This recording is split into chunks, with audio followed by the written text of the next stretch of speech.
Welcome back to my channel Manoj sir coaching Bhowanipore. West Bengal council of higher secondary এডুকেশনের যে সমস্ত উচ্চ মাধ্যমিক পরীক্ষার্থী আছো, অর্থাৎ বর্তমান ক্লাস 12-এ পড়ছো, তোমরা 2025 সালে পরীক্ষায় বসবে, তাদের জন্য এই ভিডিওতে আমি হিস্ট্রি অর্থাৎ ইতিহাস 8 মার্কের কোন কোন প্রশ্নগুলো অধ্যায়ভিত্তিক পড়বে সেগুলো আমি আলোচনা করে দিচ্ছি। তোমাদের 8 মার্কের 5টি প্রশ্নের উত্তর দিতে হয়। 8 × 5 40। এই 40 নম্বর একেবারে হাতের মুঠোয়। 1 মার্কের 24টি প্রশ্নের এমসিকিউ এবং 1 মার্কের 16টি প্রশ্নের এসএকিউ পরীক্ষায় এসে থাকে। সেগুলো তোমরা বিগত 7-8 বছরের কোয়েশ্চেন এমসিকিউ এবং এসএকিউর জন্য সলভ করে নিতে পারলে একেবারে 90 থেকে 95 আনসার তোমরা করতে 90 থেকে 95 মার্কস সহজেই পেতে পারবে। তাই এখনও অনেক সময় আছে, ভালোভাবে তৈরি করো। প্রথম অধ্যায় থেকে তোমরা মাত্র 2টি প্রশ্ন পড়বে, একটি প্রশ্ন 100% তোমরা কমন পাবেই পাবে।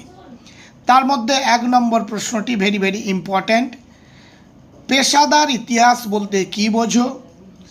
অপেশাদারি ইতিহাসের সঙ্গে পেশাদারি ইতিহাসের পার্থক্য আলোচনা করো। 2-এর দাগের প্রশ্ন, মিথ বা পৌরাণিক কাহিনী ও লিজেন্ড বা কিংবদন্তি বলতে কী বোঝো? অতীত বিষয় মানুষের ধারণাকে এরা কিভাবে প্রভাবিত করে? প্রথম অধ্যায় থেকে এই 2টি প্রশ্ন তৈরি করলে একটি প্রশ্ন অতি অবশ্যই পাবে। তার মধ্যে 1 নম্বর প্রশ্নটি ভেরি ইম্পর্ট্যান্ট তোমাদের জন্য। এবার দ্বিতীয় অধ্যায় থেকে যে প্রশ্নগুলো তৈরি করব, যেগুলো বেশি ইম্পর্ট্যান্ট তার কাছে আমি স্টার মার্ক দিয়ে রেখেছি। 1-এর দাগের প্রশ্ন, উপনিবেশবাদ ও সাম্রাজ্যবাদ বিষয়ে হবসন লেনিনের তত্ত্ব আলোচনা করো। প্রশ্নটি খুবই ইম্পর্ট্যান্ট।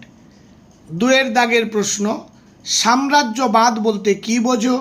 সাম্রাজ্যবাদ উদ্ভবের কারণগুলি আলোচনা করো। 1 এবং 2 দুটি প্রশ্ন ভালোভাবে তৈরি করার পর 3 নম্বর প্রশ্নটা মোটামুটি দেখে নেবে। নয়া উপনিবেশবাদ কি? নয়া উপনিবেশবাদের বৈশিষ্ট্য লেখো। উপনিবেশবাদের সঙ্গে সাম্রাজ্যবাদের সম্পর্ক লেখো। এবার চলে যাব আমরা 3য় অধ্যায়ে। 3য় অধ্যায় থেকে যে প্রশ্নগুলো তৈরি করবে স্টার চিহ্ন দিয়ে রেখেছি।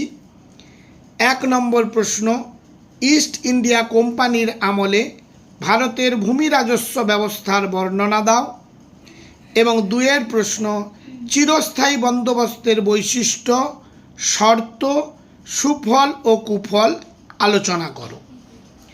3য় অধ্যায় থেকে অন্য যে প্রশ্নগুলো তৈরি করব তার মধ্যে 3-এর দাগে অবশিল্পায়নের কারণ ও ফলাফল আলোচনা করো। 4-এর দাগের প্রশ্নটি খুব ইম্পর্ট্যান্ট। ভারতে রেলপথ প্রবর্তনের উদ্দেশ্য ও প্রভাব লেখো। অথবা এই প্রশ্নটি আসতে পারে, অর্থনৈতিক উন্নয়নে রেলপথ প্রবর্তনের প্রভাব আলোচনা করো। 5-এর দাগের প্রশ্ন, পলাশী ও বক্সারের যুদ্ধের তুলনামূলক ফলাফল আলোচনা করো। নানকিং সন্ধির শর্তগুলি কী ছিল? প্রতিটি প্রশ্ন যথেষ্ট ইম্পর্ট্যান্ট রয়েছে, তার মধ্যে বেশি ইম্পর্ট্যান্টগুলো স্টার চিহ্ন দিয়ে রেখেছি। 4র্থ অধ্যায় থেকে যে প্রশ্নগুলো তৈরি করবে, বর্তমানে প্রতিটি অধ্যায়ের কিছু বেশি সংখ্যক প্রশ্ন দেওয়া আছে, যেহেতু অনেক সময় তোমাদের কাছে রয়েছে।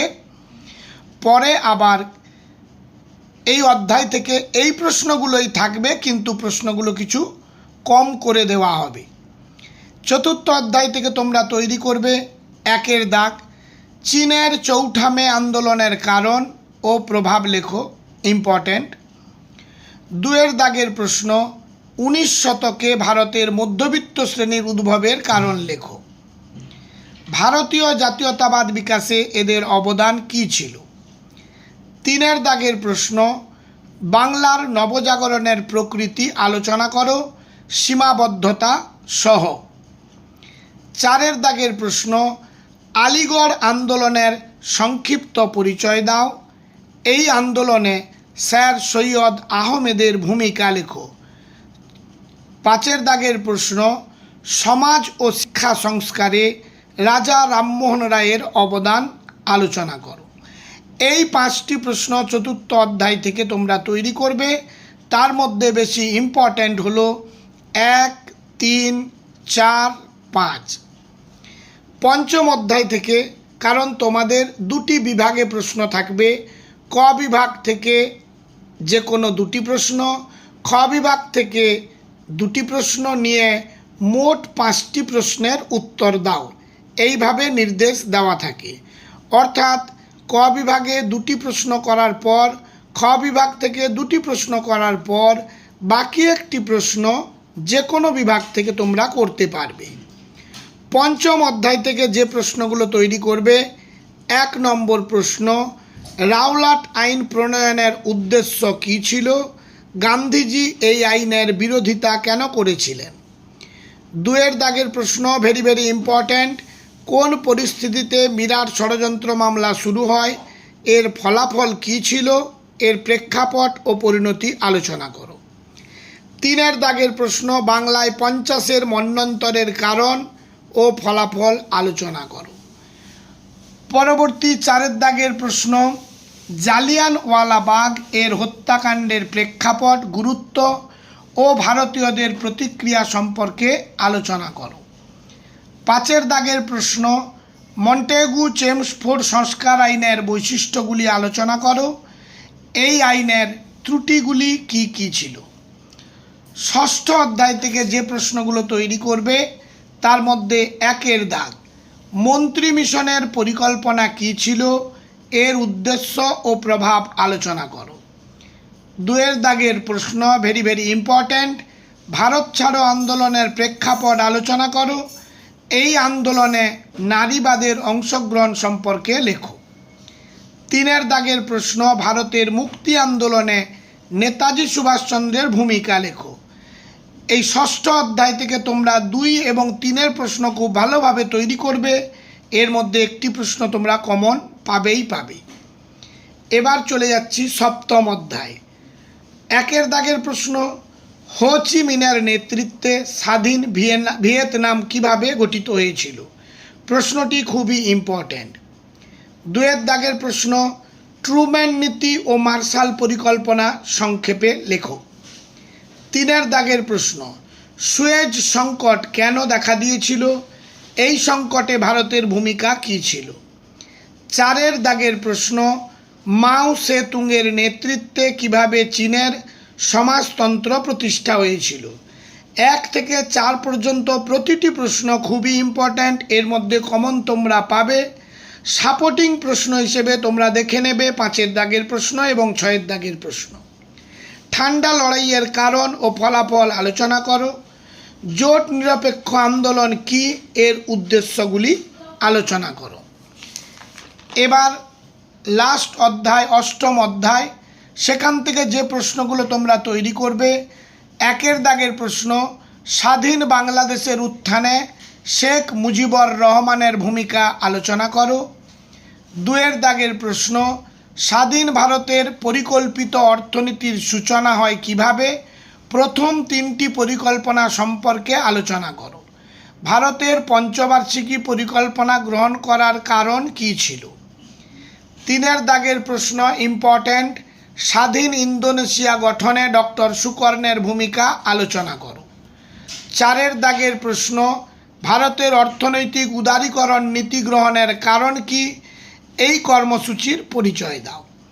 অর্থাৎ 8ম অধ্যায় থেকে 4টি প্রশ্ন তৈরি করলে একটি প্রশ্ন তোমরা কমন অতি অবশ্যই পাবে। তার মধ্যে 1 দাগ, 3 দাগ এবং 4 দাগের প্রশ্ন ভেরি ভেরি ইম্পর্ট্যান্ট। সবশেষে বলি, মনোজ স্যার কোচিং ভবানীপুর চ্যানেলটি সাবস্ক্রাইব করে বন্ধুদের মধ্যে শেয়ার করতে ভুলে যেও না। আজ তাহলে এই পর্যন্ত। আরও যদি কোনো প্রশ্নের সাজেশান প্রয়োজন হয় তাহলে কমেন্ট করে জানিও। তোমাদের উচ্চ মাধ্যমিকের 2025 সালে যাদের পলিটিক্যাল সায়েন্স সাবজেক্ট রেখেছো তাদের জন্য অলরেডি সাজেশান আমি আপলোড করে দিয়েছি। তোমরা চ্যানেলটি ভিজিট করো এবং প্রশ্নগুলো দেখে তৈরি করতে লেগে যাও। আজ তাহলে এই পর্যন্ত।